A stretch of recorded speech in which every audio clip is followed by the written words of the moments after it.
8 a gente posta. Boa noite, pessoal, sejam bem-vindos a mais uma live do canal. Estamos ao vivo para acompanhar mais um debate do Spectrum. Nós fazemos todos os debates do Spectrum, mas não fizemos aquele da ditadura militar versus... É que ele fica salvo pra quando a gente precisar de quando a alguma gente precisar coisa. de alguma coisa, que ele lá fica no... É isso aí. Me desculpe o Carlito, né, que pediu pra gente dar uma olhada também, mas a gente vai ver eventualmente. Então vamos lá, hoje vamos ver esquerda radical versus esquerda moderada, o debate do Jones Manuel, Carol Sardá e Chavoso da USP versus Crepe, Frederico Crepe, acho que é o nome dele, Charlie Barkley e o Loconte, tá? Que são os três que vão discutir. O Loconte, inclusive, vai estar com a gente num dos debates. Legal. Então, Boa vamos lá. Boa noite, Capivarinha Legal. Boa noite, Nunes, Giovanni Araújo, Juliana, Sávio, Brian, Egli, Gabriel, Muni. Antes de começar, deixa like no vídeo, se inscreve no canal se você não é inscrito ainda. Estamos tentando bater com 50 mil até o final de setembro ou começo de outubro, né? O que vier primeiro. E não se esqueçam também de virar membros do canal, porque se você for membro a partir de R$5 por mês, você pode acompanhar o nosso vídeo dos bastidores da gravação desses dois debates que nós vamos ter agora no sábado e que só os membros terão acesso. As fotos que a gente vai tirar lá. Nos dois eu vou botar só uma interrogação, assim, não vou botar quem foi. Só os membros vão saber. Só de sacanagem. O Nunes já sabe quem é, né, Nunes? Mas não pode falar. Não pode falar. Então vamos lá, começar essa palhaçada aí. Deixa eu começar aqui, ó, botar aqui a meta, né, como sempre aqui, 50 superchats de qualquer valor a partir de R$1. Vocês podem colaborar e ajudar o canal a se manter. Bolsonaro na cadeia é a meta de hoje, né? Churrasquinho do Bolsonaro. Churrasquinho do Bolsonaro também pode ser. Dinheiro pro cigarro do Bolsonaro, pra ele trocar. Ó. E se vocês querem mandar uma mensagem em áudio, manda pelo LivePix. Aí vocês podem mandar com um áudio de alguém do Silas Silvio Santos, Bob Esponja, o que vocês quiserem. E aí, Momonosque, tudo bem? Tá aqui me enchendo o saco já? Tu já comeu? Ele quer Só a Revolução Brasileira pode libertar o Brasil do imperialismo. Quem concorda, pode vir. Não precisa levantar a mão. Veja, o Brasil Veja. é um país de capitalismo dependente, né? O sistema imperialista global, ele é dividido em países dependentes, subordinados e países dominantes. O que a gente vê na história da América Latina é que toda experiência de tentativa de garantir soberania de fato para os países latino-americanos que não passa por uma ruptura revolucionária é brutalmente interrompida a partir de golpes de Estado. Tá baixo, mas é assim mesmo, galera. Estabilização econômica, grupos de extrema-direita, paramilitares e por aí vai. Dá é pra muito aumentar um fácil pouquinho mais defender ali. isso até com figuras que não são do campo marxista. Por exemplo, Darcy Ribeiro, que não era um marxista, embora tivesse um bom diálogo com o marxismo, no seu principal livro, O Povo Brasileiro, ele fala no prefácio do livro que não é difícil imaginar um reformismo democrático que resolva os problemas do país. Mas na história brasileira, toda vez que tivemos um governo nacionalista e reformista, esse governo foi brutalmente sufocado e reprimido.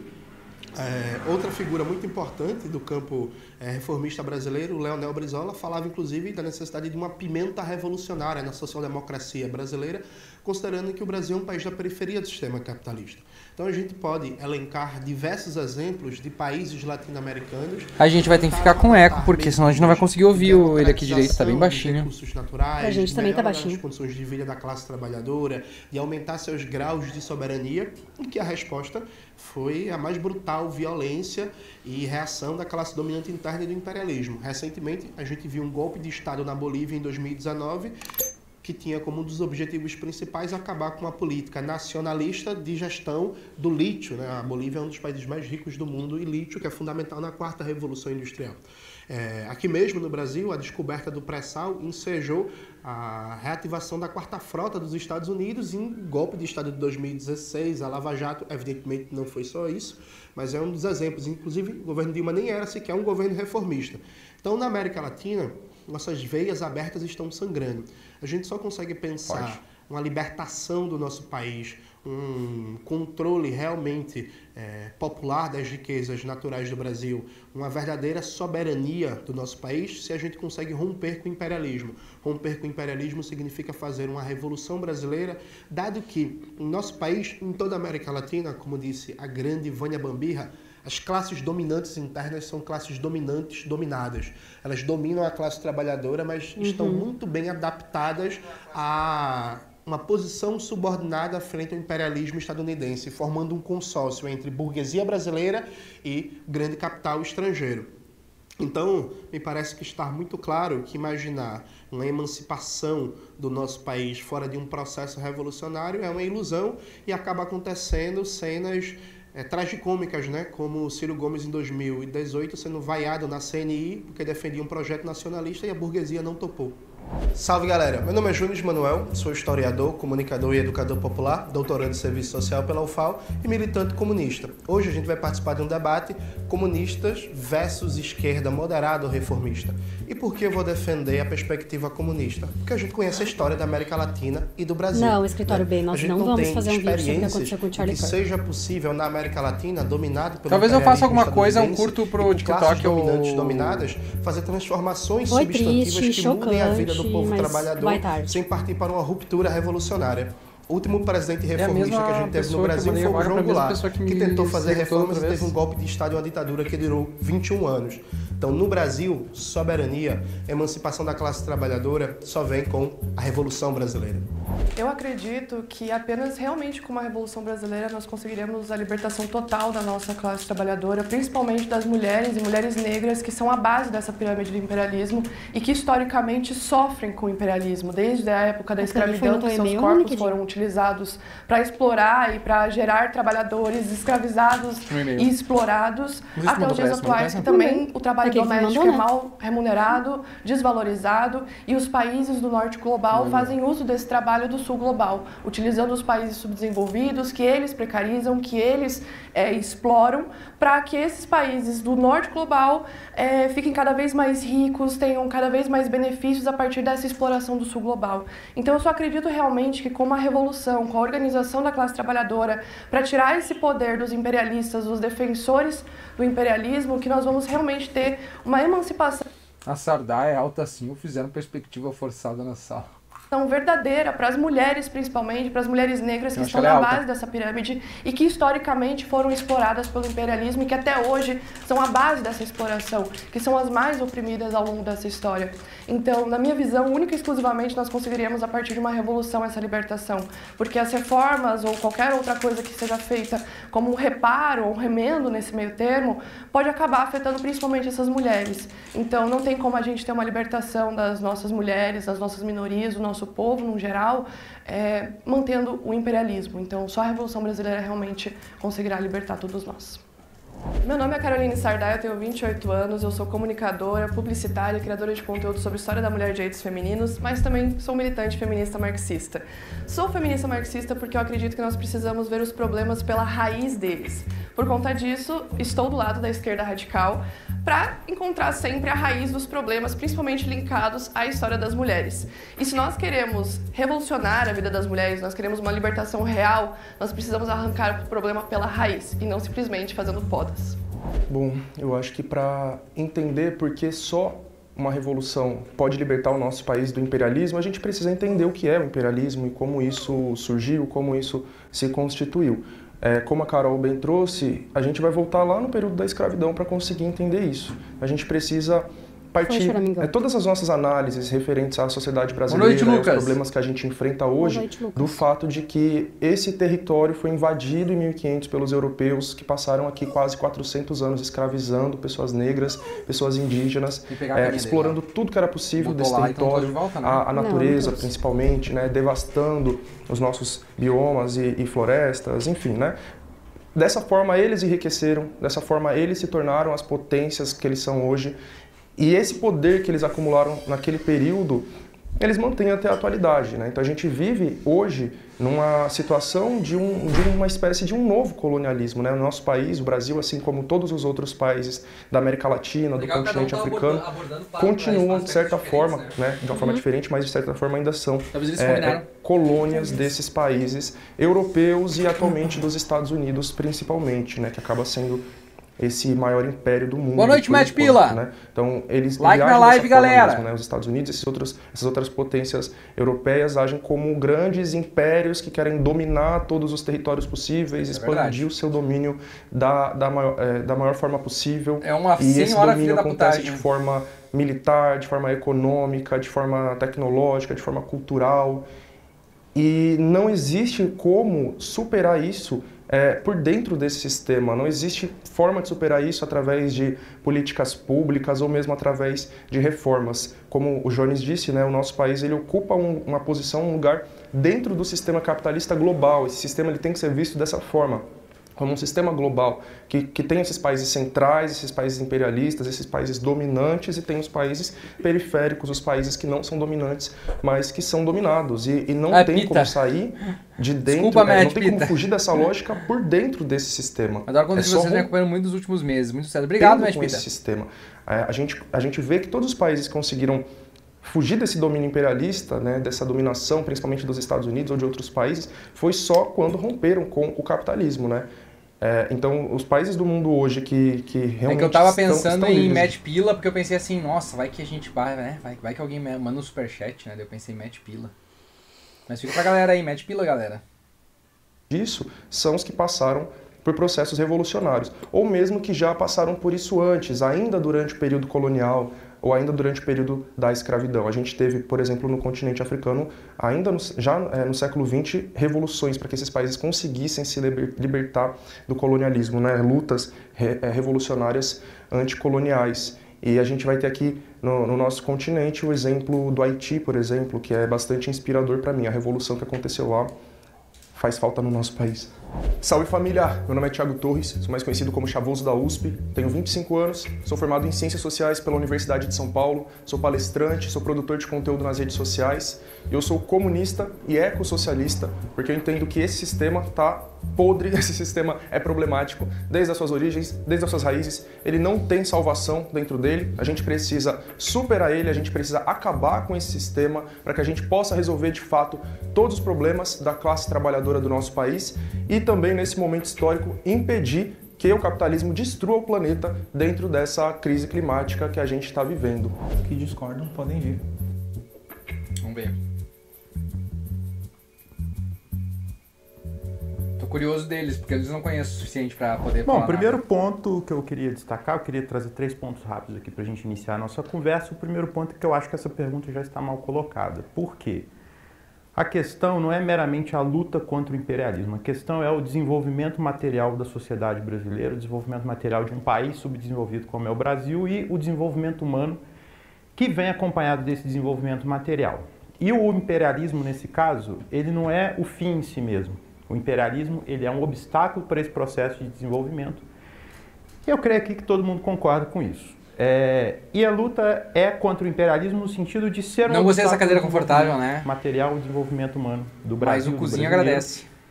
Esse é o primeiro ponto. O segundo ponto é que, na minha compreensão, a dicotomia reforma e revolução é uma dicotomia falsa. Por quê? Todos queremos fazer reformas na sociedade, inclusive os revolucionários. Só que a discussão é a hegemonia política e a forma de conquistar o poder para efetivar essas reformas. Então, quando a gente pega, por exemplo, inclusive faço uma referência para quem quiser consultar um texto muito bom do marxista holandês Anton Pannekoek, que ele fala sobre essa falsa dicotomia. E ele é um revolucionário, inclusive. É um bom debate que ele faz sobre essa questão da revolução, que os revolucionários também são reformistas, e a questão aqui a gente tem que discutir como que a gente vai conseguir a hegemonia política e a força suficiente na sociedade para a gente poder fazer esse processo de reformas, para poder fazer essa transformação social. E um terceiro ponto que eu discuto aqui, e aí eu acho que talvez vai ser o ponto de maior controvérsia nesse nosso debate, nessa nossa conversa, que é o seguinte: quando a gente fala sobre reformas, quando a gente fala sobre revolução, de fato há essa proposta de que a revolução é a superação dos nossos problemas. Na minha opinião, isso acaba sendo uma espécie de aposta no escuro, de salto no escuro, no sentido de que a revolução, no seu conteúdo posterior à revolução, é uma grande incógnita. Tanto que o conteúdo material, o conteúdo das propostas, especialmente as propostas mais concretas, debatidas e discutidas, são conteúdos que, no geral, hoje, é uma grande referência, inclusive o próprio Jones, a gente está debatendo nos marcos do trabalhismo e do desenvolvimentismo, que é, na minha opinião, o que mais chegamos na disputa de enfrentamento, na disputa de transformação social em relação ao Brasil. E para fechar, uma última provocação. Reformas são derrotadas, revoluções também são derrotadas, e o processo histórico, ele é herdeiro de todo esse processo, de todas essas séries de vitórias e derrotas, e mesmo na questão das derrotas, a gente ainda tem ganho, a gente ainda tem coisa para defender. Tanto é que a gente fala do trabalhismo, o trabalhismo gerou Petrobras, BNDES, uma série de instrumentos que hoje são essenciais para o desenvolvimento brasileiro e estão aí até hoje, mesmo depois de uma derrota do movimento trabalhista das reformas de base em 64.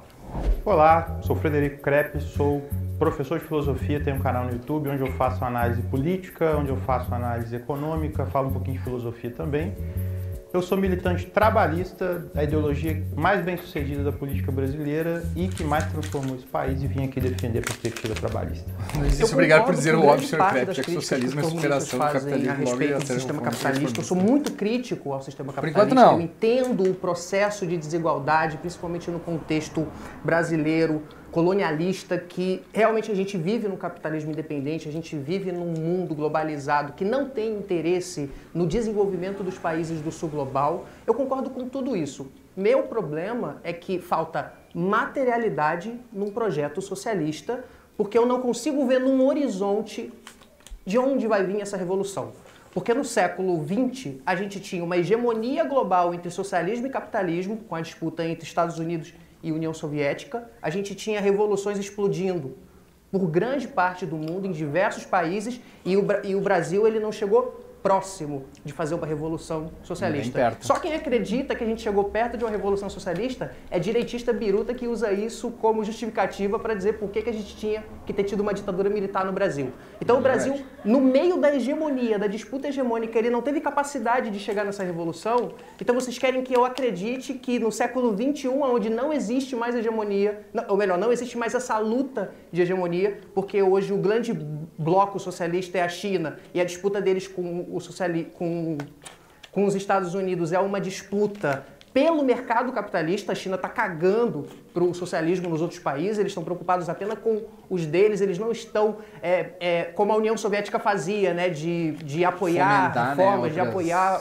revoluções, como apoiou Cuba e etc. Então não tem materialidade, não tem nada que possa ser feito pelos socialistas para modificar a situação da classe brasileira hoje. Na verdade, tem uma coisa, eu entendo que o discurso revolucionário ele é bom para ajudar no impulsionamento das reformas. Então a gente pode utilizar o discurso de vocês para forçar as reformas que nós queremos. Então eu vejo hoje o socialismo como um instrumento que a gente pode utilizar para ir fundo nessas reformas. Mas nesse sentido só, porque você não tem a substância necessária para alcançar um projeto revolucionário brasileiro. O Bolsonaro, com uma capacidade de mobilização de massa enorme, com o poder assim...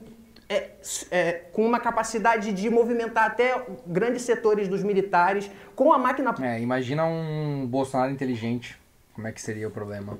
Isso é de esquerda. A piroca... Não, o Bolsonaro inteligente eu digo no sentido de não ser um imbecil que nem ele é. O Tarcísio é um Bolsonaro inteligente. É mesmo? Ele é mais inteligente do que parece. Ele ainda ele consegue ainda se fazer de maluco pras coisas. É basicamente o que ele tá fazendo no governo de São Paulo. Ele tá, testando todos os limites, e toda vez que ele cruza um limite, ele volta atrás, mas ele não dá 2 passos pra trás, ele dá meio passo pra trás. Por exemplo, violência policial. Ele mandou, vamos tacar o terror, vamos detonar com a violência policial, beleza. Deu 6 passos pra frente. E aí eles disseram, não, mas viu, deu merda. Aí ele vamos botar câmera nos policial. Mas a câmera específica que eu quero. Uhum. Então, é perigoso? Pública na mão, ele não foi capaz de ganhar uma eleição e ele não foi capaz de dar o golpe que ele queria. Com tudo isso, os comunistas, nem se tivessem isso, talvez não conseguissem. Aí eu me pergunto, se amanhã o Jones, que é uma figura que vem crescendo, alcançar uma grande relevância popular e ele falar assim, tem que ser projeto revolucionário, etc., e ele conseguir 30%, 40% da revolução, beleza, tem isso, e aí? Vai entrar numa luta com os militares? Vai fazer uma guerra civil no Brasil? Como é que funciona o projeto revolucionário? Porque acho que primeiro que é fatalista, essa noção de que a gente só vai superar o imperialismo se a gente acabar com o capitalismo, é um fatalismo que não faz muito sentido. E o outro ponto é unilateral. Há uma unilateralidade que não considera que tentar acabar com a ordem capitalista do jeito que vocês defendem seria talvez piorar a situação da classe trabalhadora no Brasil. Meu nome é Charlie Barkley, eu sou poeta, sou escritor, tenho um trabalho no Instagram relacionado à poesia e recentemente comecei a me envolver muito com política, defendendo uma perspectiva... Já que eu vi alguns vídeos dele, ele falou do nosso 20 esquerdistas lá. Reformista, reivindicando esse termo que foi muito... que se tornou pejorativo no decorrer dos tempos, principalmente por conta dos ataques comunistas às noções reformistas, só que eu entendo que no Brasil todos os direitos que os trabalhadores alcançaram foi devido às práticas reformistas e às transformações que aconteceu dentro da ordem do sistema capitalista. Então eu entendo que não deve haver uma ruptura completa e que a gente deve encontrar dentro do sistema os modos para fazer com que a nossa vida da classe trabalhadora sejam melhoradas nesse processo sem que haja um risco institucional que acabe piorando a vida de todos. E por isso eu entendo que o reformismo é o melhor caminho para a gente alcançar os nossos objetivos. Não, gostei bastante dos pontos dos comunistas, como sempre eu concordo muito com a crítica, mas aí vem ao meu lado aqui da social-democracia, mais ligado ao trabalhismo, que é justamente entender que a Revolução Brasileira é inviável, ao ponto que eu gosto de citar os 3 motivos de eu não ser marxista. O primeiro é justamente que eu não vejo que tem um contexto para uma revolução, não acho que tem materialidade. As revoluções, especialmente as marxistas, estão num contexto de guerra, num contexto de fome generalizada e insegurança social completa, ao ponto que se a gente vê a Rússia, a China, quando elas passaram por revolução, não existia CLT, não existia BNDES, não existia FGTS, nem nada do tipo. Esse é o primeiro ponto, né, o pré-revolucionário. Durante a Revolução eu vejo que existem excessos, existe autoritarismo, perseguição política que gera violência e pessoas que são inocentes acabam sofrendo com isso. Eu sou veementemente contra isso. E o terceiro ponto é o ponto econômico, que não vai ter revolução, mesmo se tiver, vai ter massacres ou autoritarismo. E, posteriormente, a gente vai ter uma estagnação econômica da economia planificada, que não é o que aconteceu em um país, 2 ou 3, foi o que aconteceu em todo o bloco. Todo o bloco que se manteve com a economia planificada, não teve o incentivo da propriedade privada e da competitividade, estagnou e, posteriormente... Aqui começou a falar bosta. Gerou o colapso econômico que acabou com esse bloco. Quem conseguiu escapar disso foi justamente a China, que fez reformas. E é isso que eu defendo. E justamente quando a gente para pensar, poxa, o Brasil nunca esteve próximo de uma revolução, mas o quão próximo ele esteve em toda a sua história foi em 1935, com a intentona. O mais próximo de toda a história do Brasil, que teve mais mobilização, e mesmo assim foi um fracasso estrondoso. Justamente porque já estavam ocorrendo reformas, especialmente durante a era Vargas. Então eu acho que a janela de oportunidade para uma revolução marxista se fechou. E eu, como um pragmático, acredito que a gente tem que aproveitar as janelas que a gente está inserido. Eu sou ateu, Alisson. E a janela que hoje a gente está inserida é a janela da soberania nacional via desenvolvimentismo, via reformas, aproveitando que os Estados Unidos está perdendo local na economia global e se inserindo nessa cadeia de produção ao lado da China, naturalmente não sendo subserviente da China, mas aproveitando desse momento histórico. Então eu vejo todos esses problemas, eu entendo a crítica de vocês, acho até certo ponto bonita a ideia de revolução, mas não acho ela viável, não acho ela material, não acho ela possível. Então por isso que justamente eu não me considero um marxista, além dos outros 2 fatores, mas esse é o principal. E olhando para os exemplos históricos, a gente vê que é sim possível combater o imperialismo, talvez não derrotá-lo, mas combater via políticas reformistas, via desenvolvimentismo. A questão é melhor fazer isso do que esperar uma revolução ou tentar fomentar algo que é muito inviável. Eu sou o Loconte, eu sou economista e analista político e defendo a visão de mundo do pragmatismo. Hoje estou aqui ao lado da social-democracia porque eu acredito que o comunismo e a visão marxista não é a melhor para entender a nossa sociedade e economia. E hoje a gente vai trazer alguns argumentos aí mais voltados à esquerda trabalhista, desenvolvimentista, para tentar trazer soluções para o nosso país. Eu também sou dono do canal Conhecimento Expandido, recentemente bateu 500 mil inscritos e vamos para cima nesse debate.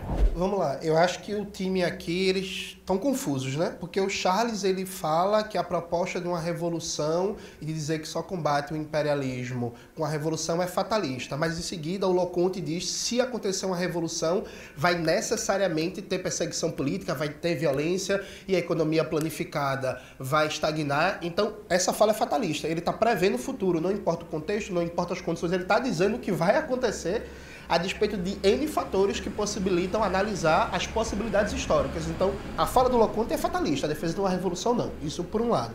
Por outro lado, Loconte, é mentira que a economia planificada estagnou.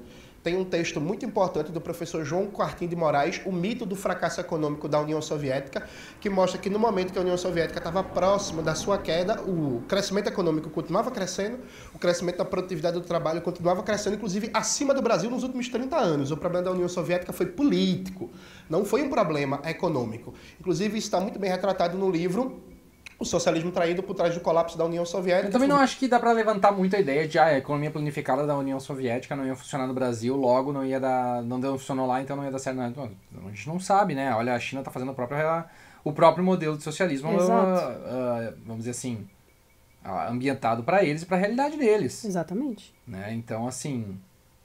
Só porque não deu certo na Rússia não quer dizer que não vai dar certo em lugar tem nenhum. Que pegar e aprender com os erros e ver o que deu errado. Agora, esse negócio de, não tinha propriedade privada, por isso que deu errado, sabe? Publicado pela editora Lavra Palavra, do qual eu fiz o prefácio.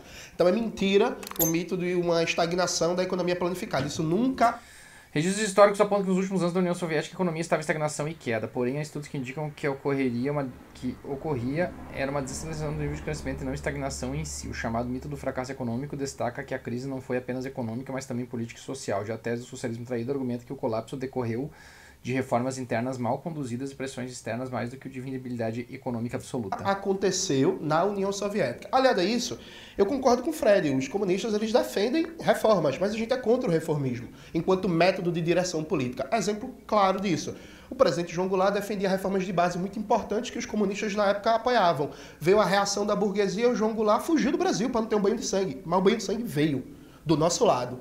A gente foi exterminado, a gente foi morto, a gente foi preso, a gente foi torturado. Então, assim, quem promove o banho de sangue, Charles, é a burguesia. Toda vez que a classe trabalhadora se levanta para defender reformas, para defender ampliação de direitos, para defender mudanças importantes nas suas condições de vida, tem uma reação violenta da classe dominante. E a economia? Como é que vai ficar a economia? Então, assim, já tem banho de sangue. Isso está colocado na história. Veja, o imperialismo é um fator estruturante de desenvolvimento capitalista dependente. Não é possível você achar que, por exemplo, é fundamental para o desenvolvimento das forças produtivas no Brasil a gente mudar radicalmente como funciona o sistema financeiro. Tu acha que vai acontecer isso sem ter pressão, sem ter golpe de Estado, sem ter financiamento de desestabilização, grupos paramilitares? No Brasil de hoje, que não tem um avanço da reforma agrária, tem um bocado de latifundiário armado, grupos como Invasão Zero, armado, matando indígenas, matando camponeses, matando quilombolas, o bicho pegando nos conflitos pela terra no Brasil, e a gente nem tem um avanço da classe trabalhadora. E aí, reparem, vocês fazem um debate que eu acho muito curioso, que é o medo da violência, o medo da repressão. É muito bom esse lugar de classe média branca que acha... Mas o Richard, eu tava vendo agora, o Trump nem ameaçou mais, ele parou, né? Depois da... Eu sei que tu tá falando de uma questão específica, né? Que ele tá ameaçando, mas só queria comentar que... Bem-vindo, Alisson. Obrigado, Alisson. Você já cola lá no grupo de WhatsApp. Mas eu tava vendo, hoje eles falaram pro Trump que o Bolsonaro foi condenado e ele disse, fazer o quê? Meteu um Shit happens. Shit happens. Uhum. Acha que a violência vai começar com a Revolução Socialista. Fazendo ou não vai dar ruim, melhor tentar fazer. E não que ela existe agora. Deixa like, galera. Like de live. Hoje, parece que não tem massacre hoje. Parece que a classe trabalhadora não está sendo massacrada no dia a dia. Por fim, eu acho muito curioso, Fred, eu não defendo o desenvolvimentismo. Pelo contrário, eu sou crítico. Eu defendo políticas industriais para gerar complexidade produtiva. Mas o que é o desenvolvimentismo? O desenvolvimentismo é uma ideia ingênua que acha que a gente não consegue aplicar políticas industriais porque a gente tem um marco teórico de leitura errada e não considera o caráter de classe do Estado. Veja, o problema não é falta de ideia boa. Se o problema fosse ter ideia boa, o Ciro Gomes estava eleito, né? E não tá. O problema é luta de classes, o problema é enfrentamento. Tanto é assim, como eu citei na minha fala de abertura, o Ciro Gomes foi lá para a Fiesp defender um Programa Nacional de Desenvolvimento, a burguesia vaiou ele, porque a burguesia interna brasileira não quer. Então, todos os argumentos que vocês colocaram... A burguesia brasileira é... Como é que é? Ranhenta. É cobiçosa. Cobiçosa, eu adoro essa palavra. Contradizeram. Teve várias contradições entre vocês. Mais uma vez, o Charles falou de fatalismo. O Krepp abriu a fala dele dizendo que a gente precisa Superar o subdesenvolvimento, superação do subdesenvolvimento, a industrialização, perfeito? Não só isso. Você pode ler isso como um fatalismo também. Então, que fatalismo é esse? Porque eu queria só um comentário rápido. Eu acho que esse ponto da violência é um ponto que vai entrar no terceiro bloco. Eu acho que a gente pode expandir isso melhor lá. Beleza. Porque eu acho que o ponto aqui é a questão do desenvolvimento. Primeira questão, o golpe de 64, ele não atacou... A violência não foi exclusiva contra os comunistas. Os primeiros a serem expurgados das Forças Armadas foram os militares nacionalistas. O trabalhismo tinha um conteúdo... Após o golpe, militares nacionalistas considerados não confiáveis ao novo regime foram expulsos das Forças Armadas. Estima-se que cerca de 6 mil militares, incluindo oficiais e praças, tenham sido afastados, reformados ou caçados por motivo político. E sabe o que é o problema? Quando o Lula assume, ele não faz a mesma coisa. Ele deixa os golpistas. Pois é. Deveria ter feito a mesma coisa. Deveria. Não fez. Tamo aí, Né? fudido. Brigando pra ficar vivo. O expurgo também atingiu oficiais ligados a movimentos de sargentos e marinheiros considerados subversivos pelos golpistas. Essas medidas foram formalizadas por atos institucionais e portarias internas, consolidando a hegemonia dos militares alinhados de ao classe, regime. sim, naquela época, e as reformas de base foram defendidas também pelos número 1 da lista de comunistas. caçados era Prestes, né? Tudo bem, mas os trabalhistas foram ou não foram perseguidos? Com certeza. Então é isso, a questão é simples, não foram só os comunistas, até porque a posição dos comunistas naquele momento histórico foi muito errática. Foi muito errática, os comunistas em 34 defendiam dividir o Brasil, em 35 tentaram dar um golpe, dividir o Brasil. Consultem a Conferência Nacional do PCB no site do Arquivo Marxista que vocês vão achar lá. Dividir o Brasil dos povos indígenas. Em 1934, durante a Conferência Nacional do Partido Comunista do Brasil, foi aprovada a chamada Declaração de Agosto. Nela, o partido, alinhado às diretrizes da Internacional Comunista, defendia que o Brasil era um país semi-feudal e semi-colonial e deveria realizar uma revolução democrática de libertação nacional. Um dos pontos discutidos foi a defesa do direito de autodeterminação e separação para regiões consideradas oprimidas, como o Nordeste e a Amazônia, o que foi interpretado por críticos como uma proposta de dividir o Brasil.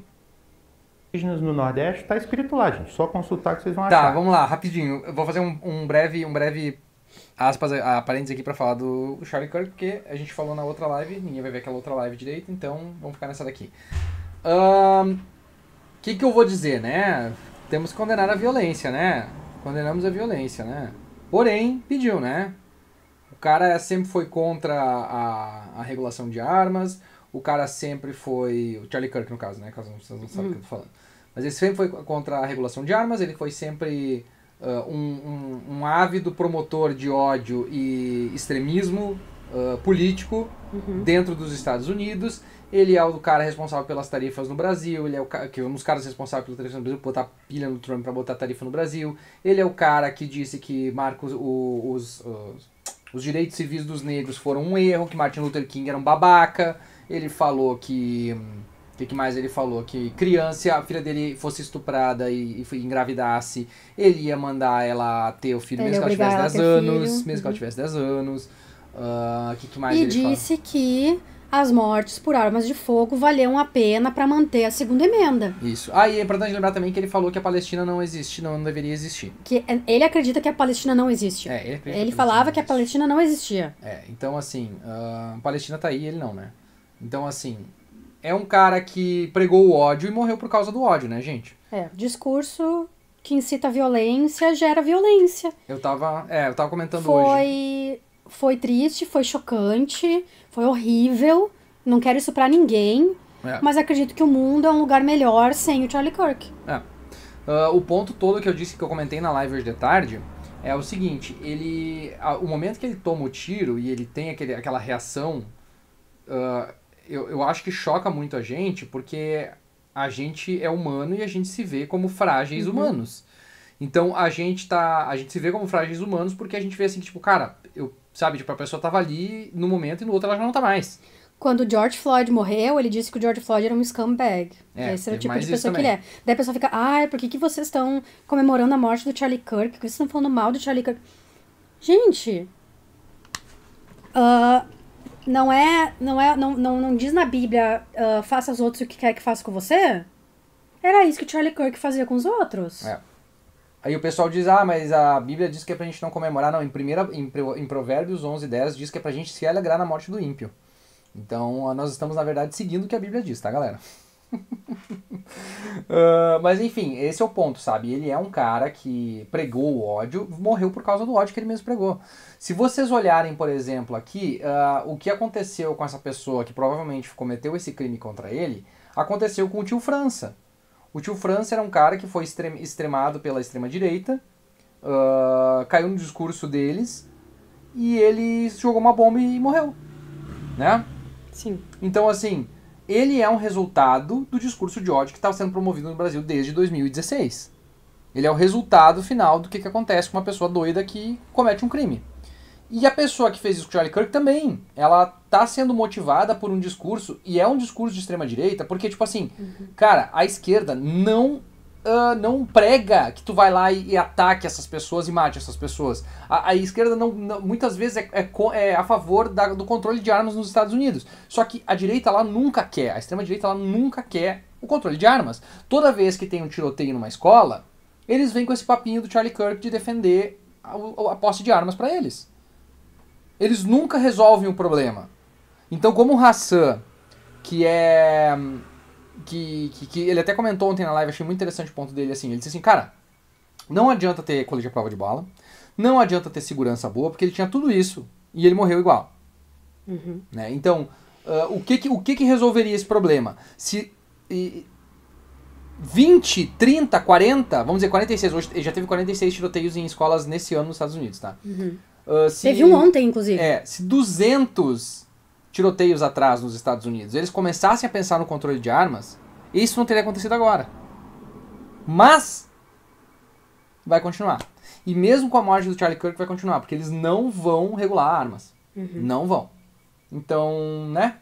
Agora que descobriram esse ponto, pode ficar mais violento, né? Vale lembrar também que ele zombou dos dois que morreram, da democrata que morreu no ano passado, né? Ele zombava de todo mundo e ele pedia para não ter empatia. Então, né, pessoas entendam. Continuando.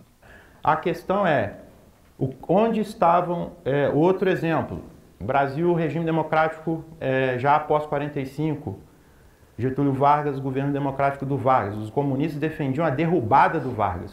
Em 24 de janeiro de 1954, o jornal do Partido Comunista defendia a queda do Vargas. O Vargas se matou naquele dia e no dia seguinte o Jornal dos Comunistas foi atacado junto com os jornais da Globo. Fiquem essa informação. Esse é um primeiro ponto. Segundo ponto, a questão, e eu concordo, eu sou contra qualquer tipo. Esse posicionamento refletia a linha do PCB no período que via Vargas como aliado das elites e do capital estrangeiro. Mais tarde, após do Vargas, em agosto de 54, e a onda de apoio popular que se seguiu, o partido mudou o discurso e passou a valorizar aspectos nacionalistas de sua política. De fatalismo, eu acho que a gente vai entrar depois nessa questão da revolução, da questão das reformas. Eu acho que é importante para quem está assistindo a gente entender uma coisa rápida aqui. Não, ô André, tu tá errado, porque é o seguinte, ó, no Brasil a gente tem menos acesso à arma, por isso que a gente não tem tanto ataque em escola, tá? E quando tem é com faca, é com machadinho, e aí vamos dizer assim, o número de pessoas mortas é muito menor, muito menor. E toda vez que tem é com a arma roubada do pai, né, arma de pega de alguém, e aí como tu não tem tanto acesso à arma, ainda assim dificulta para as pessoas conseguirem fazer os ataques. Sim, quem é que aqui no Brasil consegue sniper? Não tem como. Porque quem atirou nele atirou de sniper e quem atirou no Trump também. Sim. Não foi uma pistola normal, assim. Foi um sniper, um rifle. Um rifle de longo alcance. Yeah. Nós não estamos no século XX mais, nós não estamos na década de 50 e 60, nós já tivemos processos revolucionários. A questão da estagnação econômica. A questão não é que a economia retrocedeu. A economia soviética, por exemplo, ela continuou crescendo até o fim da União Soviética. Só que o crescimento deles foi cada vez mais baixo aos anos. Mas e isso foi considerado, de certa forma, estagnação. Não, o Brasil hoje está estagnado ou não? Tá. A nossa economia vai crescer 2,5% esse ano. É estagnação econômica, menos 3%. Assim, então, se você considerar o crescimento populacional, a gente pode fazer um debate sobre uma estagnação relativa. Não era o caso da União Soviética. Sim, é uma estagnação relativa. Mas não era o caso da União Soviética. Dentro do conceito econômico, menos de 3% ao ano é estagnação econômica. Mas a União Soviética não crescia menos de 3% ao ano antes da perestroika. É só consultar os dados. Os anos 70 e 80 crescia. Quando os comunistas faziam a chamada da derrubada do governo Vargas, isso é verdade, os comunistas levaram um pau pau nas ruas de várias comunidades de oposição, vamos lembrar que o pedido de cassação do registro eleitoral do PCB saiu de um membro do PTB. Então, assim, a relação entre comunistas e trabalhistas não era a relação de amorzinho, era um querendo fuder o outro, pau no meio das ruas. Disputa por hegemonia. Exatamente. Agora, veja, outra coisa que é importante dizer.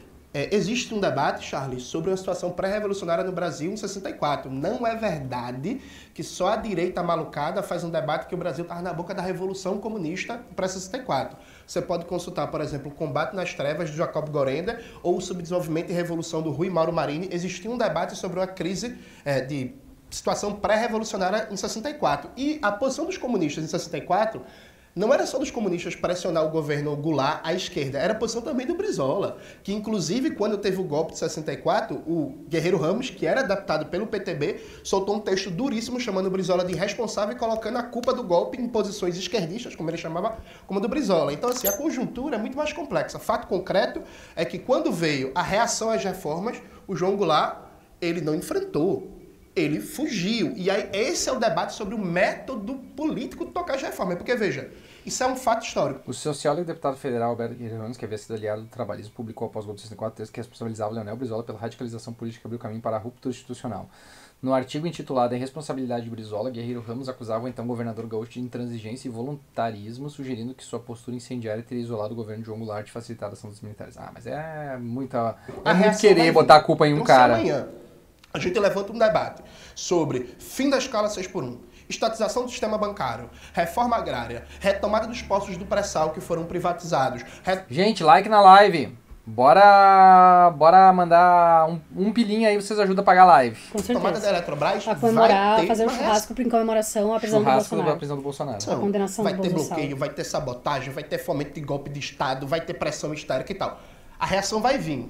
No momento que vier a reação, vai ter capacidade de sustentar essa política de reformas, porque qual foi o grande elemento da Revolução Cubana, né? A Vânia Bambirra, no livro Revolução Cubana, uma reinterpretação, ela faz esse debate de maneira brilhante. A Revolução Cubana começa como uma revolução democrática, que era fim do analfabetismo, reforma agrária, combate à corrupção, fim à ditadura. Veio a reação da burguesia e do imperialismo. A Revolução Cubana conseguiu se manter porque a direção política do processo tomou um sentido revolucionário. Então, o grande debate é, vamos lá, estamos juntos nas ruas, defesa de reformas. Estamos juntos. Vamos sair nas ruas agora para restatizar as refinarias da Petrobras, para enquadrar o sistema bancário, para ir para cima da Faria Lima. A reação vai vir. Quando a reação vier, e aí?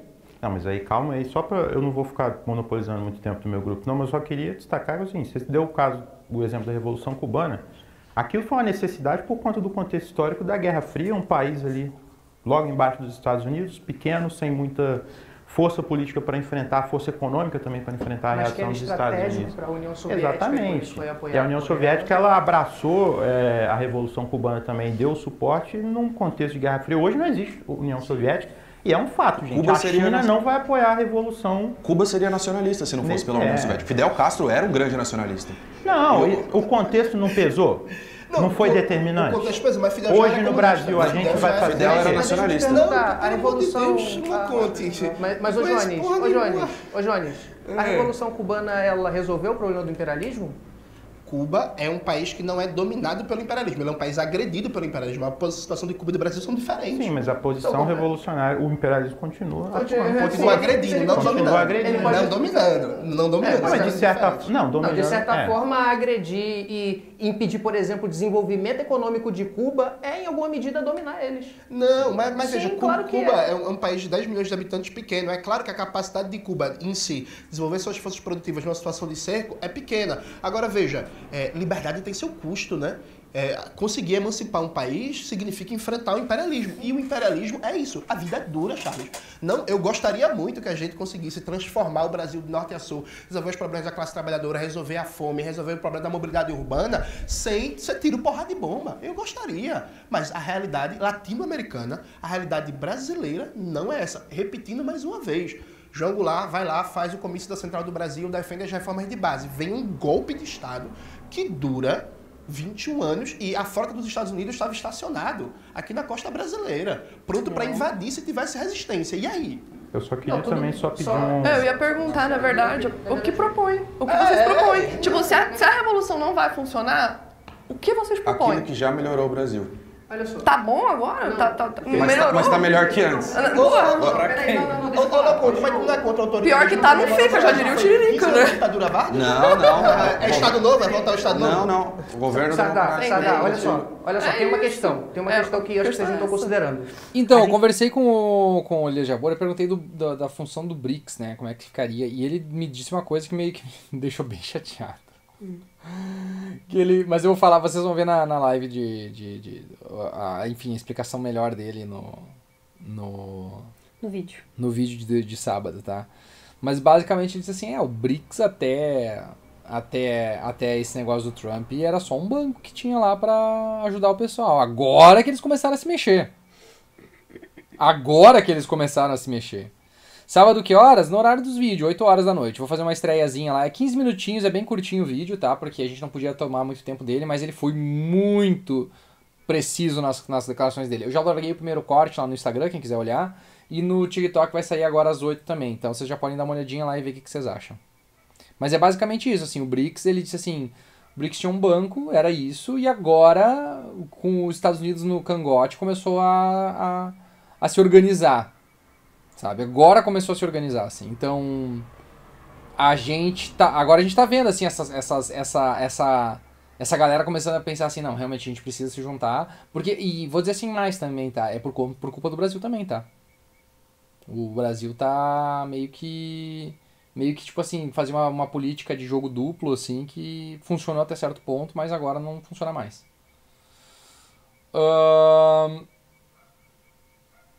E quando sai debate de vocês no Spectrum? Eu já não sei dizer. A gente pode... Não faço ideia. Bota um mês aí, pelo menos. Pensar que existe um risco, por exemplo, a gente defende reformas que são estruturais do capitalismo e isso não vai vir sem uma batalha contra a burguesia. Não. Existe um risco, por exemplo, de um presidente que tome esse processo à frente, ele receba um golpe, a gente tem uma ditadura, tudo isso pode acontecer. Mas numa tentativa de projeto revolucionário, isso também pode acontecer. Não existe... Tem mais chance, na verdade. Deu 27 anos pro Bolsonaro, eu achei pouco. É pouco. 27 anos, que maravilha. Mas pelo menos foi preso, né? Tentar, porque olha só, uma coisa é a gente tentar reforma dentro do sistema capitalista, onde a gente não vai envolver um problema, por exemplo, global. A nossa economia que está ligada com os Estados Unidos, principalmente, China e etc., União Europeia. Uma coisa é a reforma foi derrotada, mas... a sustentabilidade do sistema capitalista, ela ainda garante, por exemplo, condições de projeto econômico, condições de reformas, até porque no próprio neoliberalismo a gente conseguiu o SUS. Né? E o teto de gastos, tipo, de qualquer maneira vai ter ali mas tem que acabar com o teto de gastos. Então, mas o que eu estou dizendo é que se você utilizar... As reformas ainda tem... O que eu estou dizendo é que você pode lutar pelas reformas contra a burguesia, por exemplo, mobilização popular, colocando gente à frente para poder... colocando, por exemplo, no executivo um presidente que não seja um entreguista, como o Lula, por exemplo. Já é um começo.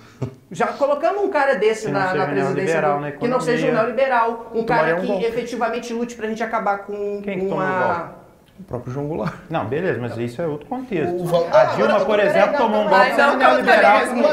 Gente, a Dilma foi derrubada atendendo a agenda que o capital queria. É verdade. É mentira que a Dilma caiu porque ela estava fazendo reformas. Eu acho que todo mundo concorda aqui. Eu concordo. Dito então, isso, Charles, uma dúvida. Os golpes militares na América Latina foram, com exceção do golpe contra o Salvador Allende, foram todos contra projetos reformistas. Tinha uma base comunista forte ali. Tinha. Aí no contexto da Guerra Fria. Mas peraí, Loconte, teve um golpe na Bolívia em 2019 contra um projeto reformista e não tinha Guerra Fria. Teve agora, a eleição do Equador foi fraudada. O Rafael Correia tá no exílio. O golpe da Bolívia foi revertido um ano depois. Mas teve golpe. Não, teve golpe, beleza. Foi revertido um ano depois.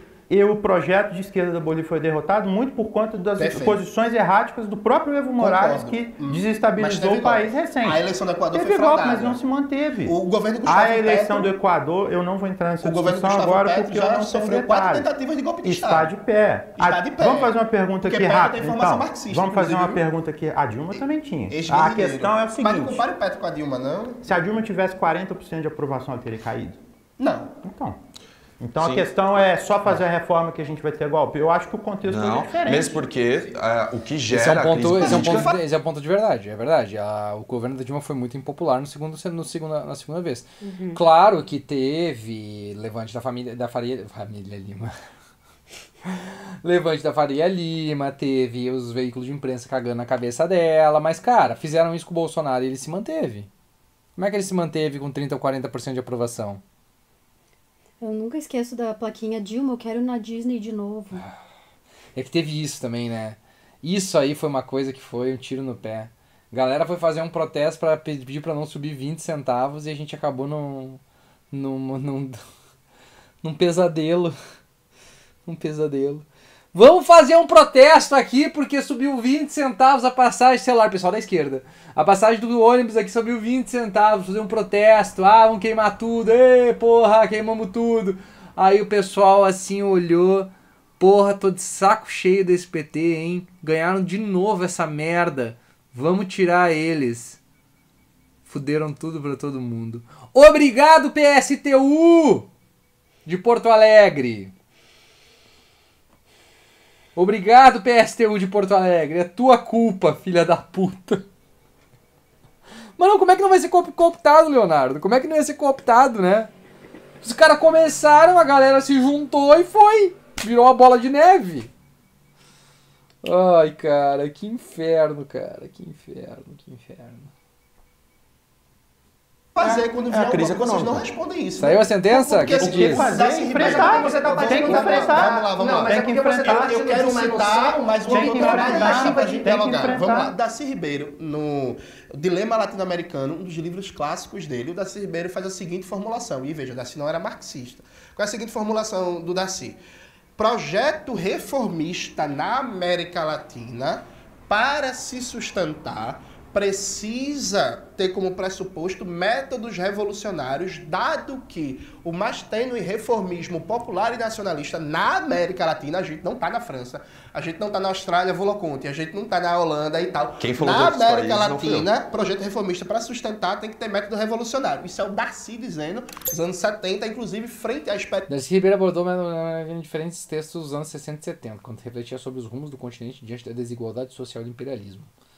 Em obras como a Universidade Necessária e Ensaios Políticos Posteriores, defendeu que as transformações estruturais na América Latina não ocorriam de forma espontânea ou gradual, mas por meio de um processo revolucionário capaz de romper com a dependência externa e a concentração interna de poder. Experiência da Revolução Nacionalista no Peru, do Velasco Alvarado e a experiência do Chile. Historicamente, isso é verdade ou não? Só queria esquecer uma coisa aqui. O João citou o Jacob Gorender, Combate nas Trevas. O Gorender, ele faz uma análise, esse livro é muito bom, inclusive. Ele faz uma análise...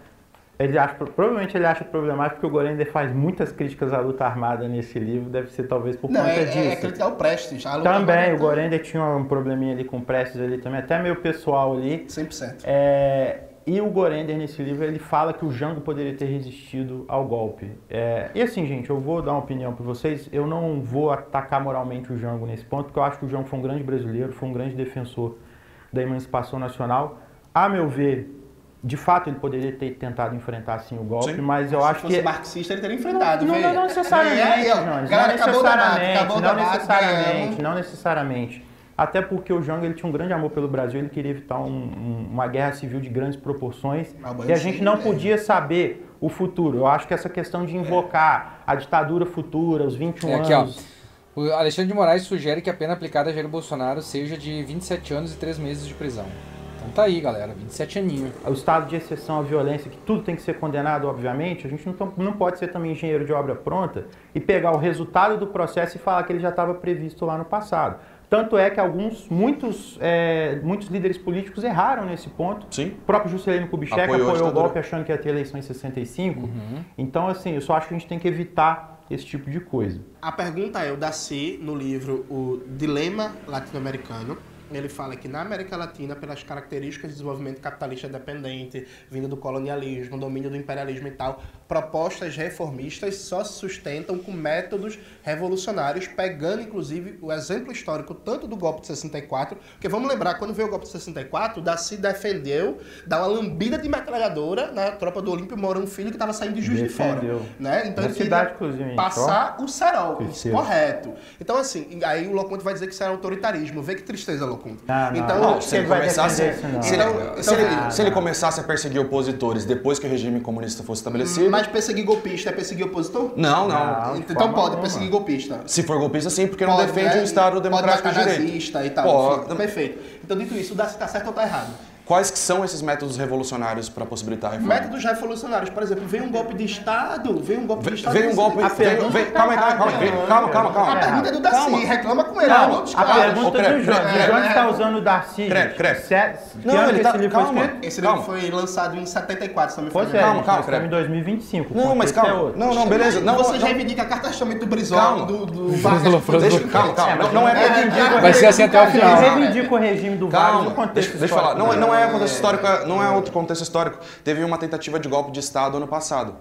Ou retrasado. O que a gente fez? Não, mas peraí. Foi efetuado o golpe de Estado? Mas tu quer comparar uma quartelada bolsonarista que tinha como objetivo criar uma GLO para os militares tomarem o governo sem um apoio orgânico de amplos setores da classe dominante com um movimento de baixo para cima? Porque, veja, não teve um golpe de Estado bem sucedido. Sabe o que é engraçado? Porque teve um debate direita contra Bolsonaro, direita bolsonarista versus direita não bolsonarista. Não Bolsonaro, pró e foi tão ridículo aquele debate. Foi tão patético aquele debate. Os dois lados eram tão merdas. Os argumentos eram tão ruim. E isso aqui é foda. Esse debate é bom, caralho. Olha isso. Tu só quer ouvir eles falar. Sim, é muito bom. Em 2023, dentre outras coisas, porque amplos setores da burguesia estavam com o governo Lula, como a Febraban, e não viam necessidade de um golpe de Estado. Outra coisa bem diferente, a própria Febraban, que condenou o golpe, o bolsonarista do 8 de janeiro, se a gente tivesse um movimento de massas na rua defendendo a estatização do sistema bancário e enquadrar o sistema financeiro brasileiro, essa própria Febraban defenderia um golpe de Estado. E eu estou perguntando pela quinta vez para vocês, como é que a gente defende isso? Porque, repare, a burguesia, no mundo inteiro, mas particularmente na América Latina, ela não gosta de democracia e legalidade. Ela gosta de protocolo eleitoral, enquanto o protocolo eleitoral não interfere nos seus interesses. Num dia que a gente tiver, vamos imaginar, Frederico Crepe, presidente do Brasil, nacionalista, trabalhista, Jorge vai ser vista. A porra toda. Aí ele começa a aplicar o projeto dele. Veja, vai dar uma semana... vai começar uma articulação golpista, tanto de baixo com grupos paramilitares, com não sei o que, sabotagem. Não necessariamente. Não necessariamente, então vai ser, Loconte, então vai ser o primeiro caso na história da humanidade que a burguesia vai perder poder político, poder econômico, sem lutar por todos os meios necessários. Vai lutar, mas não necessariamente métodos golpistas. Mas é isso mesmo? É um sim carinhoso. Não, é a turma da voz. Se a gente tivesse... é o tópico. Eu que sou o tópico. Você tá reclamando de fatalismo, ele tá falando aqui, ó, todo projeto de reforma vai ser derrotado via golpe. Então, gente... Eu não falei que vai ser derrotado, eu falei que vai ter... Eu falei... Mas quem negou isso? Então, alguém aqui nega que vai ter reação? É isso que eu tô perguntando. O que vocês vão fazer? É claro que vai ter reação. É claro que vai ter reação. Como é que vai ser a reação? Em 2002, 2002 foi Lula versus José Serra, né? Em 2002? Foi. A burguesia apoiou quem? José Serra. E o Lula teve 8 anos de sequência que a gente uma parte da burguesia apoiou o Lula, né? Inclusive... Não, mas naquele momento... O José Serra, qual que era o interesse entre José Serra e Lula, que defendia aumento dos gastos públicos, a burguesia ficou com José Serra. Lula teve muitos problemas, a gente critica muito ele, mas o mínimo que ele conseguiu fazer com um certo apoio popular. Ele está defendendo que Lula é reformista, é isso mesmo? Não, ele não tá defendendo isso não. Olha só, na verdade... Lula é objetivamente Lula é reformista? Óbvio. Lula é reformista? Nesse ponto eu discordo. O Lula é reformista? Reformista não. A partir do momento que o Lula faz alguma reforma... O reforma... Lula, liberalzão, é reformista? Nesse ponto eu discordo dessa Muito leitura. pelo contrário. Na verdade, o Lula poderia ter sido o exemplo de reformista que o Lula, sim, ele deve ter sido o maior líder político desde Getúlio, com capacidade de mobilização de massa, com capacidade de falar com o seu eleitor. Melhor que o Brizola? Não, eu tô falando no sentido de mobilização de massa da esquerda. Fred, vem pro lado da gente. Não, tu tá colocando palavras na minha boca. Olha só, o que eu estou... Só porque eu falei que o muro estava abaixo ali nos bastidores. Deixa eu dizer. Loconte é petista, é isso mesmo, tá fechado. O que eu estou dizendo é que o Lula teve uma capacidade de mobilização de massa, de sentido, ele tinha muita aprovação popular, era um líder muito carismático, só que em vez dele trabalhar um projeto de politização dessa massa, que compõem a sua base eleitoral, ele despolitizou essa massa que ia ser a mesma massa que no futuro ia derrubar Dilma Rousseff, porque o pobre que atingiu a classe média porque o Lula fez uma política de aumento real do salário mínimo, ele apoiou que é reformista. Não, reformista? Não é. Aumento do salário mínimo não é reformista, não. Nossa, não é, não. Menos. Isso não é uma reforma, brother. Deus! É isso mesmo, Fred? Aumento do salário mínimo é reformismo, velho? Não. Deixa eu continuar. Mas ele tava fazendo um ponto bom, ele tava fazendo um ponto interessante. Meu Deus do céu. Não, deixa eu continuar a gente raciocínio. Outra coisa, o Jones não tá deixando os dois falarem, não, ó. O Jones tá monopolizando, ó. Não tá deixando. Eu tô aqui, eu sou democrático. Deixa eu terminar a raciocínio. Deixa ele terminar, tá interessante. O Lula tinha capacidade de mobilizar reformas, iria haver uma luta interna com a burguesia brasileira, mas com apoio popular lulista. Se o Lula fosse um Leonel Brizola da vida, a gente teria conseguido modificar radicalmente esse país, porque as condições econômicas, a partir dos anos 2000, foram muito favoráveis para a reforma. A gente pegou o crescimento da China, que tinha todas as possibilidades do mundo de industrializar o Brasil, e em vez da gente fazer isso, o Lula poderia ter feito isso via política monetária, quando o Banco Central ainda não estava, não era autônomo. O Banco Central não era autônomo, ele ainda era, o governo ainda tinha ingerência direta no Banco Central. A gente poderia ter feito uma reforma monetária que pudesse fazer com que a taxa de juros diminuísse. A gente poderia ter industrializado o Brasil no período lulista, mesmo com a dificuldade que a burguesia colocaria. Porque você tem uma noção de que a gente não vai conseguir reformismo no Brasil, a gente não vai industrializar o país, porque a burguesia, ela não quer, como se a gente dependesse de burguesia para fazer isso. Capitalismo, cara, quem funda o capitalismo e quem desenvolve o capitalismo é Estado. A burguesia, ela só entra quando é para ganhar dinheiro com isso. Você acha que o Estado americano é fruto de burguesia? É claro que não, cara. O Estado americano, ele foi fruto das reformas, porque na verdade a burguesia americana, em grande medida, ela gostaria de manter, como o Thomas Jefferson queria, era a escravidão operante, e se a gente não tivesse um Alexander Hamilton para lutar contra essa classe burguesa escravista que tinha muito poder nos Estados Unidos, hoje os Estados Unidos provavelmente seriam um Brasil do norte agrário, um fazendão. Mas então, só um adendo nesse ponto para voltar para o Brasil. Agora você já respondeu a pergunta ainda. Não, a questão é a seguinte. Qual? Hoje nós... Responde a pergunta dele. Hoje nós eu estamos acabei num de contexto... Não, desculpa, ele tá falando que eu não respondi. A pergunta foi sobre... Ele deu uma linha muito boa. O Daci eu vou completar falou, sua não linha. tem como fazer reforma se não for via revolucionária. Não foi essa a pergunta. Não, eu vou a pergunta completar. foi como sustentar as reformas sem o método revolucionário na América Latina. A questão é a seguinte, gente. Primeira coisa, o Brasil, igual eu falei, a gente está em outro contexto, a gente não está mais na Guerra Fria, a gente não tem uma União Soviética, por exemplo, para nos apoiar com um asterisco. A gente está falando de imperialismo. A União Soviética, quando os países do bloco soviético divergiam deles, eles invadiam e mudavam o governo deles, tá? Guardem aí, Hungria em 1956, Tchecoslováquia em 1968. O Stalin tentou matar o Tito na Iugoslávia trocentas vezes só porque ele não se submetia ao poder dele, então ainda tem essa questão. A União Soviética tinha ingerência sobre os países socialistas, então também não é essa coisa toda, essas flores todas aí não. A questão, voltando para o Brasil, que eu acho que o foco tem que ser o Brasil. O Brasil hoje, igual ele estava citando a questão do Lula, para a gente entender essa questão também, para a gente acabar... E o Lula não é reformista, né? Nós seis aqui, eu acho que nós vamos entrar num acordo aqui. A questão do Lula.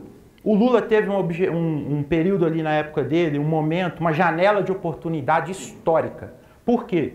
Para a gente pensar um projeto para desenvolver o Brasil, um dos gargalos econômicos mais importantes é o gargalo do setor externo. Por quê? A gente vai precisar fazer uma política contrária aos interesses dos especuladores internacionais, que eles vão poder fazer pressão aqui para tirar capital do Brasil e poder desvalorizar a nossa moeda, poder fazer esse tipo de pressão. Isso aconteceria, isso já é uma reação a esse tipo de política. Mas naquele momento, o Brasil passava por um processo de crescimento econômico puxado pelo boom das commodities, puxado pelo desenvolvimento chinês. Pelo boom das commodities. O Brasil tinha a oportunidade de superar esse gargalo em termos de setor externo, em que se o Lula tivesse se ele tivesse política para fazer isso, se ele tivesse um programa para fazer isso, ele faria um programa muito mais avançado do que ele fez, sem esses efeitos econômicos que a gente teria. Isso é o campo econômico. O campo político, a questão é, usar as brechas que a gente tem dentro desse sistema democrático, que eu acho que todo mundo concorda aqui, que ele não é perfeito. Então a gente vai chegar e vai fazer uma série de reformas, vai chegar e vai mobilizar a sociedade para fazer uma série de reformas. O Johnny, por exemplo, pede um exemplo. Ele cansa de dar o exemplo dele lá no canal dele, e que eu concordo, que é o caso do México, por exemplo, do Obrador agora. O Brasil poderia ter um presidente que ia todo dia de manhã dar entrevista, pautar o debate, pautar a sociedade inteira e todo mundo discutindo o projeto. Então a gente vai chegar aqui e vai falar, o Lula vai puxar um debate nacional e vai falar: nós vamos cortar esse Brasil com ferrovia e nós vamos investir tanto e tanto e tanto e vamos cobrar de todo mundo, vamos mobilizar a sociedade para fazer isso. Esse tipo de mobilização é perfeitamente possível e não é feito porque nós não temos liderança para fazer esse tipo de coisa. Concordo, mas quando vier a reação, porque assim, a gente vai manter a mobilização. O exemplo do México é muito bom. Nesse momento, a Cláudia Sheinbaum, que ela tem 80% bem de aprovação, aprovada, um partido hegemônico nacionalmente, e neste momento os Estados Unidos, a partir de uma política falsa, dizer que quer combater cartel de drogas, estão colocando cartéis mexicanos na lista de organizações terroristas, estão mobilizando forças militares para fazer uma pressão militar numa manobra de guerra psicológica. E não vai ter reação na Revolução? É claro que vai ter, mas essa que é a pergunta, Fred. A questão é, na Revolução, você fez a Revolução, vocês comandaram a Revolução. É esse o ponto. A reação veio, a reação vai vir. Quando vocês vão fazer? Então, a pergunta, mas veja, a questão de vocês é que... Porque o problema é o mesmo, não pode ter ruptura institucional, não pode ter violência, não pode ter não sei o quê. No meu caso, pode ter ruptura institucional, você não acha que é Revolução. Então vem pra cá, pô. Não. Galera, José Catimbeiro. Tem que tirar o ponto. Sim, eu acho que vocês poderiam começar essa questão revolucionária. A reação vai vir. Esse ponto aí... Mas aí, Fred, veja, vamos lá. É importante entender esse ponto. Vamos entender. Vamos pegar, por exemplo, uma figura que vocês gostam, o Getúlio Vargas, né? Veja, o Getúlio Vargas, ele chegou ao governo com uma ruptura institucional, com um sistema que não era democrático. Concordo. Nova República, República Velha e tal. Aí depois ele dá um golpe de Estado. E instaura aquela que até então foi a ditadura mais brutal da história brasileira em número de perseguidos, de presos, de assassinatos, gente que ficou louca na cadeia de tanta tortura e por aí vai. Então veja, é muito curioso quando, por exemplo, aí eu tô vendo que tem uma diferença aqui nesse grupo. Tem diferença, não. Porque é muito curioso quando o Loconte, por exemplo, vem, porque eu tenho medo de autoritarismo. Não, medo não. Eu acho errado matar as pessoas, mas assim, se você não acha... a própria base do nacional-desenvolvimentismo no Brasil não veio no contexto de uma democracia liberal. Inclusive, não existe na história da humanidade processo de industrialização, como você bem colocou, e não é só revolução, não existe processo de industrialização que não tenha sido precedido por uma guerra civil, por um golpe de Estado ou por uma mudança institucional tão profunda que foi autoritária. Por exemplo, o New Deal do Franklin Delano Roosevelt teve como pressuposto o enquadramento violento da Suprema Corte, inclusive lá Hugo Chávez, o que seria chamado hoje de bolivarianismo. O bicho pegou. Então, tava certo. Então você acha que o autoritarismo é necessário? Não, eu não falei isso. Não, eu quero saber. Eu entender. Mas esse tipo... o que ele falou de Roosevelt não foi um golpe, foi um questionamento institucional. Jogo duro.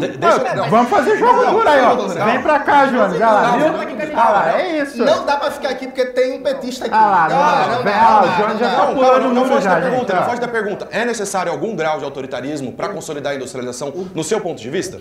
Pergunta objetiva. Eu não sei o que tu chama de autoritarismo. Próximo bloco. A gente tem um prompt sobre autoritarismo. A gente tem... Perdão, você tem razão. Depois a gente volta nisso, eu explico o que eu entendo como autoritarismo. Eu acho que você é liberal. Bom, você pode achar o que você quiser.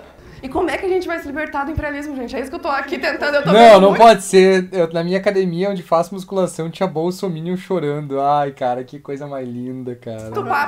Mas realmente, o que me preocupa é isso. Se não é pela Revolução Brasileira, é pelo quê? Por qual caminho? Por onde que nós vamos? Aonde? A libertação do imperialismo vai vir por meio da mudança A gente vai tirar o Brasil da divisão social internacional do trabalho que ele está hoje. Hoje a gente é um país agroexportador, que poderia ser uma grande potência industrial. A gente é uma nação que entre os anos 50 e os anos 80, que era uma das que mais crescia no mundo. Os chineses vieram para cá para entender o que nós estávamos fazendo para eles fazerem na China. Mas eles fizeram melhor ainda. Foram para vários países, não só para o Brasil. Não, vamos lá. Mas eles copiaram o modelo brasileiro, tá? Não copiaram porra nenhuma, não. Copiaram. Depois eu vou falar no que eles copiaram. Eles estudaram o mundo todo, mas o Brasil era uma potência industrial em desenvolvimento. A gente vai deixar de ser um país agroexportador. O agronegócio e a mineração vão reagir. Eles já estão armados até os dentes hoje. E aí? Eles vão... calma. Já estão reagindo, já estão matando indígena pra caramba. Deixa eu responder. Eles vão tentar dar um golpe de Estado. Não só. A gente tem que manter a institucionalidade. Como é que mantém? Com armas na mão, estilo Brizola, campeão da legalidade? Sim. E depois... Mas aí pode. A gente pode prender golpista, matar golpista... Se ele tá... Esses caras querem derrubar o nosso projeto aprovado pela população. Então, Fred é autoritário. Fred é stalinista. Calma, uma coisa de cada vez. Uma coisa... Uma coisa de cada vez. Deixa eu explicar. Frederico Krepp stalinista, hein? Marxista-leninista aqui. Temos 4 minutos. Se esses golpistas estão atentando contra a democracia, eles merecem ser presos. Maravilha. Mortos. E depois... Não, mortos não. Não, mortos que não. Isso? Não, tá maluco? Mas se eles atirarem na gente, a gente vai atirar de volta. Isso é legítima defesa. Não, tá. prendeu, Você conhece... Você tá entrando em muito detalhe. Vamos entrar nesse detalhe. Conhece o conceito de crime de guerra? Conheço o conceito de crime Maravilha. de guerra. Então, na guerra, 2 soldados armados vão atirar um contra o outro. Mas assim, nem todo conflito político se configura necessariamente como uma guerra. Então, vamos dar um exemplo da Colômbia. Neste momento, na Colômbia, tem grupos paramilitares financiados pelo imperialismo que estão fomentando desestabilização em vários departamentos para tentar enfraquecer o governo Estão atentando contra a democracia. Contra o governo Gustavo Petro. Tem que ser combatido. O maior problema deles... Um relato interno da segurança da Colômbia obtido pela Reuters mostra que grupos armados ilegais cresceram 45% desde o início do mandato de Gustavo Petro.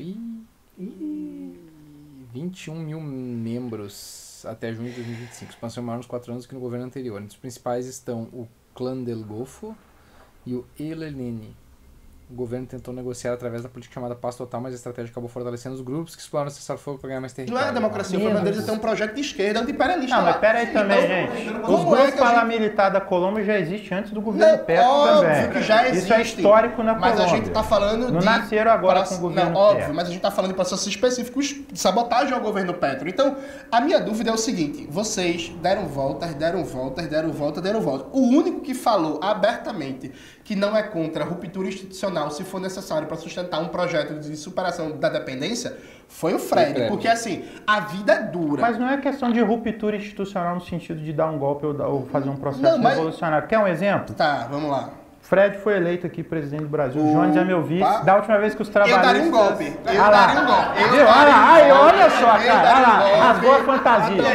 Rasgou a fantasia. Olha só. Você seria preso por atentar contra a democracia. Eu vou chegar e vou propor um redesenho da estrutura produtiva brasileira radical e que vai reorganizar a estrutura produtiva brasileira para gerar desenvolvimento, para gerar educação de qualidade, para tirar... Apareceu aqui no chat do Espectro. Vocês querem Krepp versus liberais, bolsonaristas ou petistas? Eu cliquei em bolsonaristas, né? Claro. Tem que ser bolsonaristas. Pessoas dessa situação de pobreza, de miséria, e eu vou aumentar a base material da sociedade brasileira para que a sociedade brasileira, no geral, seja muito mais desenvolvida, muito mais...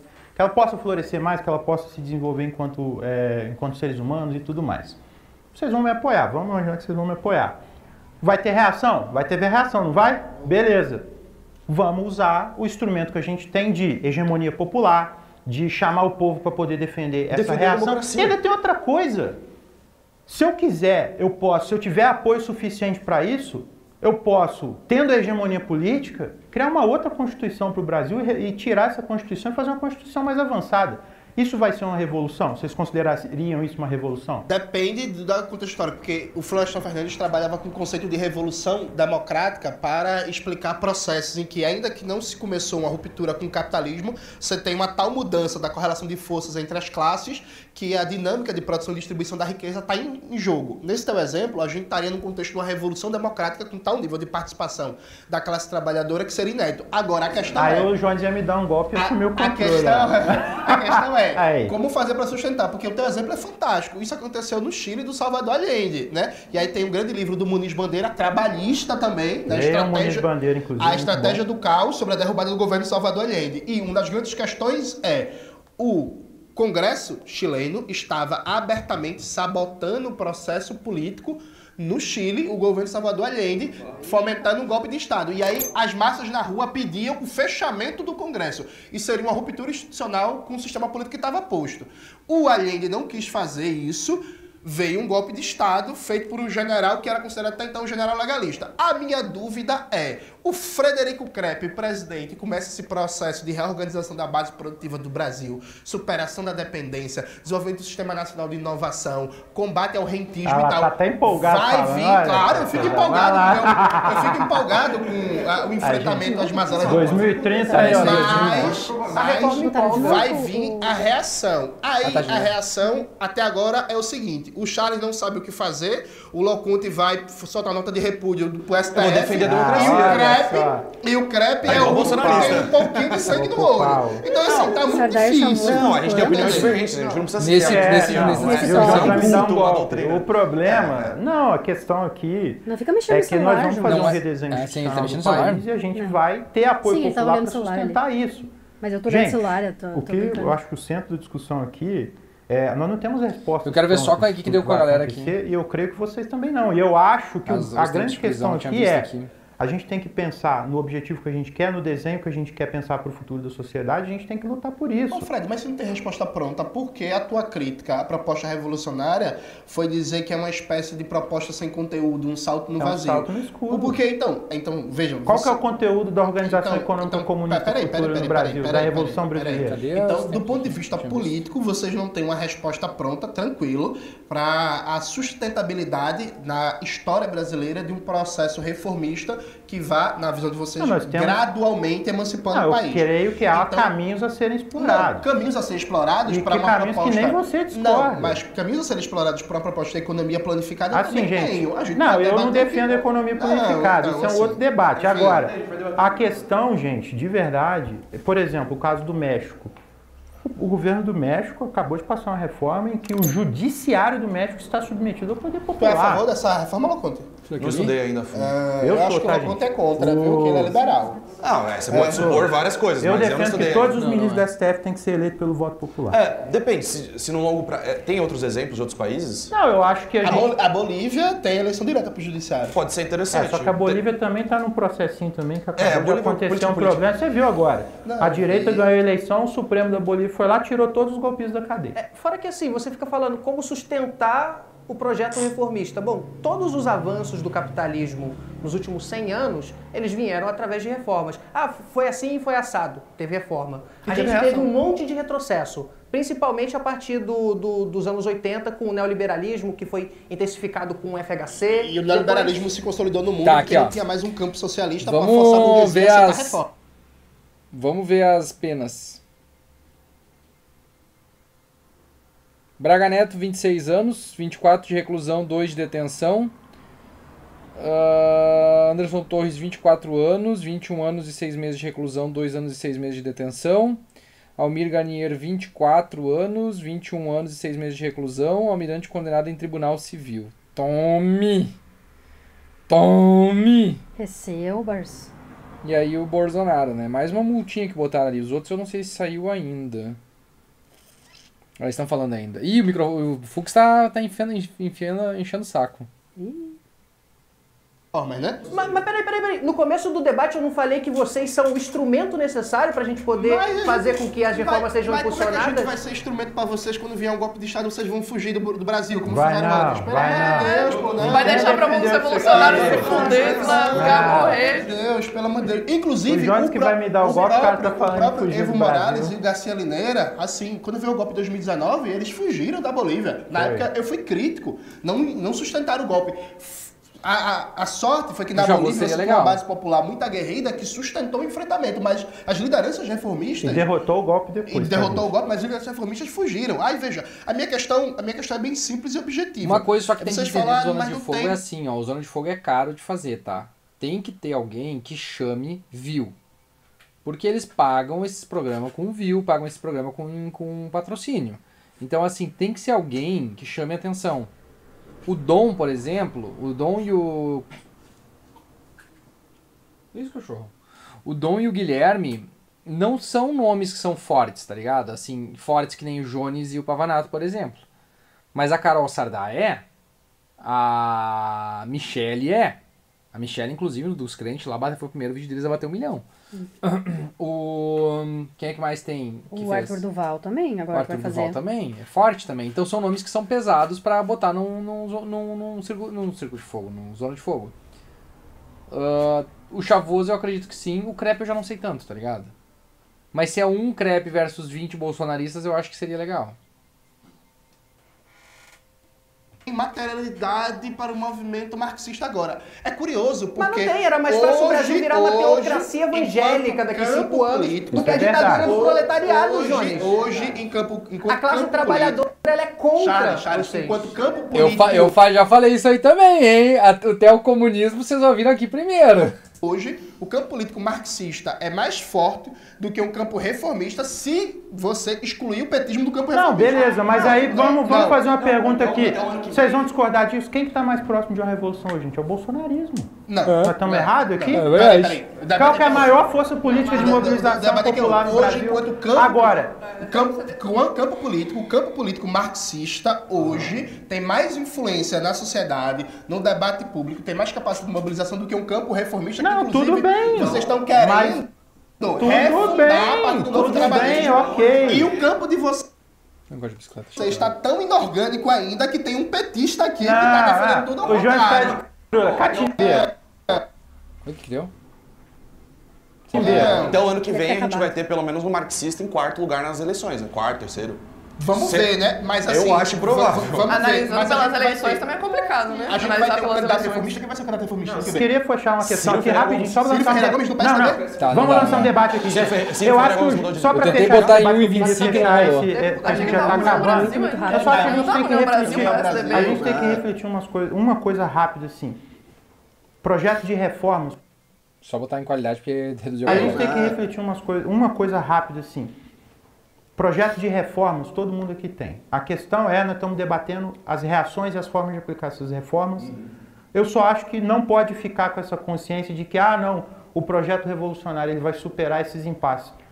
Há impasse em qualquer projeto, seja o reformista, seja o revolucionário, e os revolucionários vão ter que enfrentar a reação que vai vir também. Então, é isso. A reação vai vir, inevitável. Não, e eu tenho certeza que sua resposta para isso é: um projeto revolucionário no Brasil só seria bem sucedido se a gente tivesse uma mobilização popular poderosíssima que tivesse capaz de enfrentar a burguesia, que tivesse capaz de enfrentar a capacidade armada da burguesia, do exército, dos latifundiários, etc. Aí você me diz assim: não, se a gente tiver mobilização popular efetiva, a gente consegue derrotar a burguesia e impor nosso projeto. Mas aí quando a gente fala assim, vamos utilizar a mobilização popular efetiva para colocar o projeto reformista em pauta, aí não, aí vai ser derrotado. Não é essa a questão, Charles. A questão é que para você... Ai, meu Deus. Tá travando. Mas não tá travado. Há uma ilusão de conseguir um projeto reformista dentro de um ambiente pacífico de institucionalidade liberal democrática. Mas ninguém tá falando de pacifismo.